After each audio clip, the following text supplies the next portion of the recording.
4 ஏக்கர்ல வந்து இந்த 1/2 ஏக்கர் மட்டும் இயற்கை விவசாயம் பண்ணலாம் அப்படின்னு ஒரு ஐடியா வந்து, சரி எப்படி பண்ணலாம் அப்படின்ட்டு நம்ம யூடியூப்லாம் போய் சர்ச் பண்ணி பார்த்துட்டு இருக்கும்போது, ஏபிகேஎஸ் ஆர்கானிக் வந்து அதுவும் யூடியூப்ல வந்து அதுவும் பார்த்தேன். பார்த்துட்டு அதோட நிலைப்பாடுகள் எப்படின்னு போய் சர்ச் பண்ணி பார்த்தேன். நல்லா இருந்து நிறையா விவசாயிகள் வந்து நல்ல முறையில் சொல்லியிருந்தாங்க. கம்பெனிக்கு ஃபோன் பண்ணி பேசினேன். பேசும்போது அவங்க வந்து நல்ல ரெஸ்பான்ஸ் குடுத்தாங்க. கேட்டதுக்கப்புறம் எப்படி குடுக்கலாம், என்ன முறையில குடுக்கலாம்னு கேட்கும்போது, அவங்க தான் இளங்கன்னுக்கு முதல்ல வந்து இந்த அபிமான் அப்படிங்கிற ப்ராடக்ட்டு ஃபஸ்ட்டு இயற்கையான முறையில குடுங்க. இது வந்து வேர் வளர்ச்சிய தூண்டிவிடும். வேர் வளர்ச்சிய தூண்டிவிடும்போது இளங்கன்று வந்து நல்லா குரோத்தா பச்சை கட்டி வரும். அப்போ வந்து நல்லா இருக்கும் அப்படின்னு சொன்னாங்க. அப்படிங்கும்போது தான் இந்த அபிமான் ஆர்டர் பண்ணேன். அடி உரமா இத வந்து குடுத்தேன் நானு. அபிமான் குடுத்தேன். குடுத்ததுக்கப்புறமா வேர் வளர்ச்சி நல்லா இருந்துச்சு. நல்லா பச்சை கட்டி வந்தது. இவன் பேர் வந்து ஆர்பிக்ஸ். தரத்தை உயர்த்ததுக்கு நல்லா மரம் நல்லா பெருசா அகலமா வளர்றதுக்கும், நல்ல ஈல்டு குடுக்கறதுக்கும் இவன் உதவி பண்றான். இது வந்து FL77.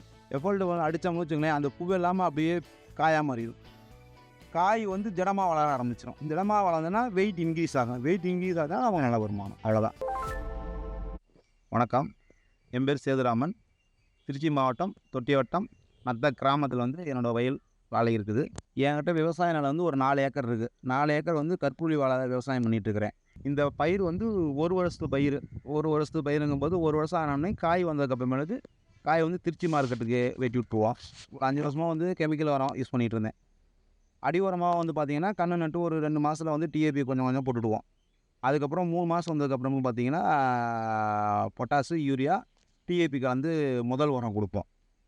அதுக்கப்புறமேலு அதுலேருந்து 3வது மாசம் வந்து பார்த்தீங்கன்னா, டிஏபி, யூரியா, பாக்டமாக்ஸ் குடுத்துருவோம். குடுத்ததுக்கப்புறமேலு கடைசியா பார்த்தீங்கன்னா, கடைசி உரம் வந்து பொட்டாக்ஸ் கொஞ்சம் எக்ஸ்ட்ரா சேர்த்துப்போம். எக்ஸ்ட்ரா சேர்த்து உரம் குடுப்போம். இதுதான் கெமிக்கல் உரம் குடுக்கறது. இந்த உரம் குடுக்கும்போது இடையில பார்த்தீங்கன்னு வச்சுக்கங்களேன், மாட்டு எருவு கிடைச்சதுன்னா, ஏக்கருக்கு ஒரு 4 டிப்பர், 5 டிப்பர் மாட்டு எருவு குடுப்போம். இந்த விவசாயம் பண்ணிட்டு இருக்கும்போது செலவுகள் அதிகமாகும். நம்ம இயற்கைக்கு மாறலாம் அப்படின்ட்டு முடிவு பண்ணி 4 ஏக்கர்ல வந்து இந்த 1/2 ஏக்கர் மட்டும் இயற்கை விவசாயம் பண்ணலாம் அப்படின்னு ஒரு ஐடியா வந்து, சரி எப்படி பண்ணலாம் அப்படின்ட்டு நம்ம யூடியூப்லாம் போய் சர்ச் பண்ணி பார்த்துட்டு இருக்கும்போது, ஏபிகேஎஸ் ஆர்கானிக் வந்து அதுவும் யூடியூப்ல வந்து அதுவும் பார்த்தேன். பார்த்துட்டு அதோட நிலைப்பாடுகள் எப்படின்னு போய் சர்ச் பண்ணி பார்த்தேன். நல்லா இருந்து நிறையா விவசாயிகள் வந்து நல்ல முறையில் சொல்லியிருந்தாங்க. கம்பெனிக்கு ஃபோன் பண்ணி பேசினேன். பேசும்போது அவங்க வந்து நல்ல ரெஸ்பான்ஸ் குடுத்தாங்க.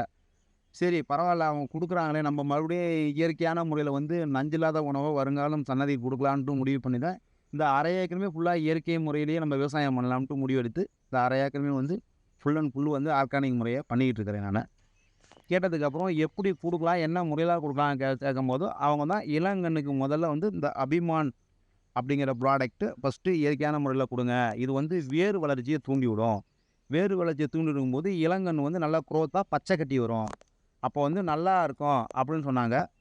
அப்படிங்கும்போது தான் இந்த அபிமான் ஆர்டர் பண்ணேன். 1/2 ஏக்கருக்கு பார்த்தீங்கன்னா 3 லிட்டரு. 3 லிட்டர்ல வந்து 200 லிட்டர் பேரல்ல 2 போட்டேன். 2 போட்டுட்டு ஒவ்வொரு பேரலுக்கும் வந்து 1 1/2 லிட்டர் அபிமான் குடுத்து, ஃபுல்லா நல்லா கலக்கி விட்டுட்டு ஒவ்வொரு மானைக்கும் ஒவ்வொரு லிட்டர் வீதமா அடி உரமா இத வந்து குடுத்தேன் நானு. அபிமான் குடுத்தேன். குடுத்ததுக்கப்புறமா வேர் வளர்ச்சி நல்லா இருந்துச்சு. நல்லா பச்சை கட்டி வந்தது. இவன் பேர் வந்து ஆர்பிக்ஸ். இது எப்போ குடுக்கும்னா, அபிமான் ஒரு 3 ட்ரிப் குடுத்ததுக்கப்புறம் வேர் வளர்ச்சி நல்லா வந்துடுது. கன்னு நல்லா பச்சை கட்டி வளர்ந்தது. அதுக்கப்புறம் அடுத்த வேலைய செய்யறதுக்கு ஒருத்தன் வேணும். அவன் தான் ஆர்பிக்ஸ். இவன் என்ன வேலைய பண்ணான்னு பார்த்தீங்கன்னா, கன்னோட தரத்த உயர்த்ததுக்கு நல்லா மரம் நல்லா பெருசா அகலமா வளர்றதுக்கும், நல்ல ஈல்டு குடுக்கறதுக்கும் இவன் உதவி பண்றான். அந்த வேலைய வந்து இவன் பண்றான். இந்த மரம் பார்த்தீங்கன்னா வச்சுக்கங்களேன், நல்லா கொஞ்சம் அகலமாவும், நல்லா பெருசாவும், இந்த மாரி நல்லா பெருசா குரோத்தா வர்றதுக்காக ஆர்பிக்ஸ் வந்து இவன் அந்த வேலைய இவன் பண்றான். அதே முறை தான் அபிமான்ஸ் எப்படி குடுத்தனோ, அதே முறை தான் 2 டைம் வந்து இத வந்து பேரல்ல 200 பேரல்ல கலந்து தண்ணி பாய்ச்சுனா அடுத்த நாள் வந்து ஒவ்வொரு லிட்டர் கண்ண சுத்தி ஊத்திட்டேன். இது வந்து FL77.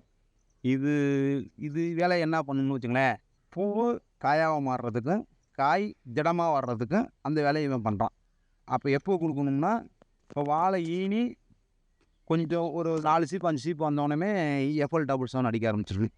FL77 அடிச்சோம்னு வச்சுக்கங்களேன், அந்த பூ இல்லாம அப்படியே காயா மாறிரும். காய் வந்து திடமா வளர ஆரம்பிச்சிரும். திடமா வளர்ந்ததுன்னா வெயிட் இன்க்ரீஸ் ஆகும். வெயிட் இன்க்ரீஸ் ஆகுதுனா நமக்கு நல்ல வருமானம். அவ்வளோதான். இப்போ பார்த்தீங்கன்னா, இந்த FL77 அடிச்சதுக்கப்புறம் பார்த்தீங்கன்னா, இப்போ இந்த தாரில் பார்த்தீங்கன்னா எல்லாமே ஈவனாக சீப்போட எல்லாம் ஒரே ஈவனாக வருது. இதோட வளர்ச்சி இன்க்ரீஸ் ஆகுது. கெமிக்கல் கொடுக்கும்போது இதோட வளர்ச்சி இன்க்ரீஸ் ஆகாது. மேலே ஒரு 4 சீப் மட்டும் வளர்த்தியாக இருக்குது. கீழ் சீப் வந்து சின்னதாயிரும். இப்போ எஃப்எல் டவுசன் அடிச்சதுக்கப்புறம் பார்த்தீங்கன்னா எல்லா சீப்புமே ஈவனாக ஒரே வளர்ச்சியாக வளருது. ஒரே வளர்ச்சியாக வளரும்போது பார்த்தீங்கன்னு வச்சுக்கங்களேன், உங்களுக்கு வந்து டன்னேஜ் அதிகமாகும். டன்னேஜ் அதிகமாகும்போது மார்க்கெட்டில் நமக்கு நம்மளோட தார் வந்து வேல்யூஷன் அதிகமாக கிடைக்கும். எஃப்எல் டவுல்ஸ் பார்த்தீங்கன்னு வச்சுங்களேன், இப்போ வந்து 1 லிட்டருக்கு வந்து 10 லிட்ரு ஸ்பைலருக்கு வந்து பார்த்தீங்கன்னா 200 எம்எல். அப்போ வந்து 1 லிட்டருக்கு வந்து 5 பேரல் அடிக்கலாம். 2 டைம் கொடுக்கணும். அதாவது வந்தீங்கன்னா ஆரம்ப ஸ்டேஜில் 1, அரை காய் ஆனதுக்கப்புறமேலு மறுபடியும் எஃப்எல் டவுல்ஸ் அடித்தோம்னா அந்த அரை காய் வந்து பார்த்தீங்கன்னா நல்ல வெயிட் ஏறும். வெயிட் ஏறி நமக்கு டன்னேஜ் அதிகமாக இருக்கும். அதுக்கான வேலையை வந்து இந்த எஃப்எல் டபுள் 7 பண்ணுறான். சில விவசாயிகள் வந்து கேட்டாங்க, இது எப்படி இது மாதிரி பண்ணுறீங்க கேட்கும்போது, இது மாதிரி எஃப்எல் டபுள் 7 அடித்தேன். அதனால் வந்து இதோட காயோட இன்க்ரீஸ் அதிகமாகுது, வெயிட் இன்க்ரீஸ் ஆகும்னு சொல்லி ஃபார்மருக்கு வந்து ரெக்கமெண்ட் பண்ணியிருக்கேன் நான். நீங்களே எல்லாம் இயற்கைக்கு மாறுங்க. வருங்கால சந்ததிகள் வந்து நஞ்சில்லாத உணவை கொடுத்து வளமான வாழ்க்கையை வாழ்கிறதுக்கு எல்லாரையும் வாழ்த்துக்கிறேன். வணக்கம். உங்கள் விவசாயி சேதுராமன்.